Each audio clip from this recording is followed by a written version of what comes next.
We had a caller on the break call in, and they wanted to know if you can eat the rhubarb after it has flowered. Yes, the flowering is typically between the 3 and 5 year mark. You can just cut that flower stem off. It doesn't affect the plant. It's just sometimes it goes through a stress cycle and it'll produce seeds in the flower. Otherwise, the plant is completely edible. It's totally fine. You just want to cut that flower head off. Otherwise, you're going to have a lot of little rhubarb seeds that are... Let's see. With my straw bale garden, I was wondering if I should water my all my plants every day. I had always thought peppers needed less water, but I was wondering if the answer is different with the straw bale garden. Well, the straw bale is basically a sponge, so you could get yourself on a watering schedule. Maybe just check it every Monday, Wednesday, Saturday, something like that. But it does absorb water very well, so you might not have to water as much.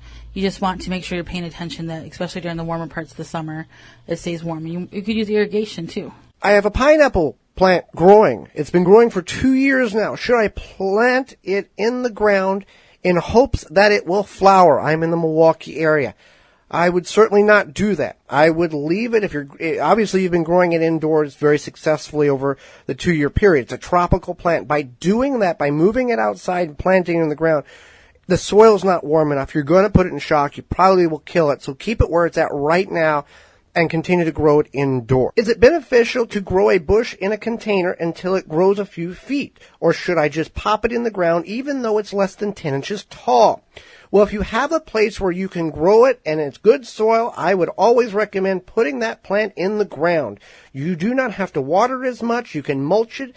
It will have the soil nutrients that is needed to grow properly without any issue of being root bound in the pot or lacking nutrients or you forgetting to water. Additionally, keep in mind how large this plant is going to be at maturity and plant it in the right spot the first time. Nathan writes in and says, I accidentally added too much fertilizer to my garden. What should I do or what can I do now? Let's go to Standard Processes. Ben, he is the farm property supervisor there, and get his expert opinion on what Nathan should do. Standard Process is your trusted whole food supplement manufacturer for over 90 years. To help identify the best supplements for you, find your local healthcare professional today. Go to standardprocess.com/patient. Hi, this is Ben Bartlett from the Standard Process Organic Farm. Today, Nathan has a question about making a mistake. He had a soil test done and accidentally added about 3 times as much nitrogen as the test called for and wondered what's going to happen next. So the first thing to watch for is excessive leaf growth. Nitrogen makes the plants grow fast.